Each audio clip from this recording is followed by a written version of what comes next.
Bismillah ar-Rahman ar-Rahim. There are a number of misconceptions which prevail the Islamic concept of politics. In this regard, the earliest conquests which took place in the time of the Khulafa Rashidin, they have also come into a lot of debate. In particular, the issue of Kharaj has become a very thorny issue in the modern mind. People think that Hazrat Umar in his own times, when he conquered the areas of Syria and Iraq, he imposed Kharaj on those areas, on those lands which produced crops. And thereby he actually extorted this land from them and also imposed kharaj on them, a sort of a tax on them, so that he could earn for the state. Now this whole interpretation is not correct. If we come to realize, if we study the sources of Islamic history, what comes to mind is that what actually happened was that Hazrat Umar, he refused to distribute the lands which were conquered in those times amongst the warring soldiers. He said that they shall be kept in state custody.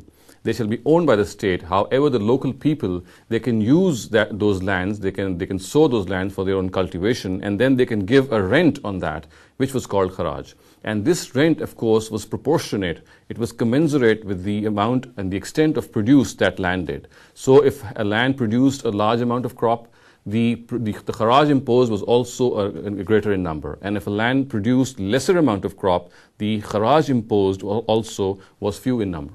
So in other words, what can be said is that kharaj was never a tax. It was a sort of a rent which the Caliph Umar imposed in his times, Raziyallahu ta'ala anhu. He imposed in his times so that he could distribute these, instead of distributing the land territory among the soldiers, he could keep them in state custody so that feudalism could not develop. And he allowed the local farmers to sow that land, and then he imposed the kharaj on them, which was proportionate to the amount of produce which that land did. So in other words, we can say that the whole system of kharaj was not a tax. It was not an extortion. It was not a means of extortion. It was not something which is imposed as a system of oppression on the local people.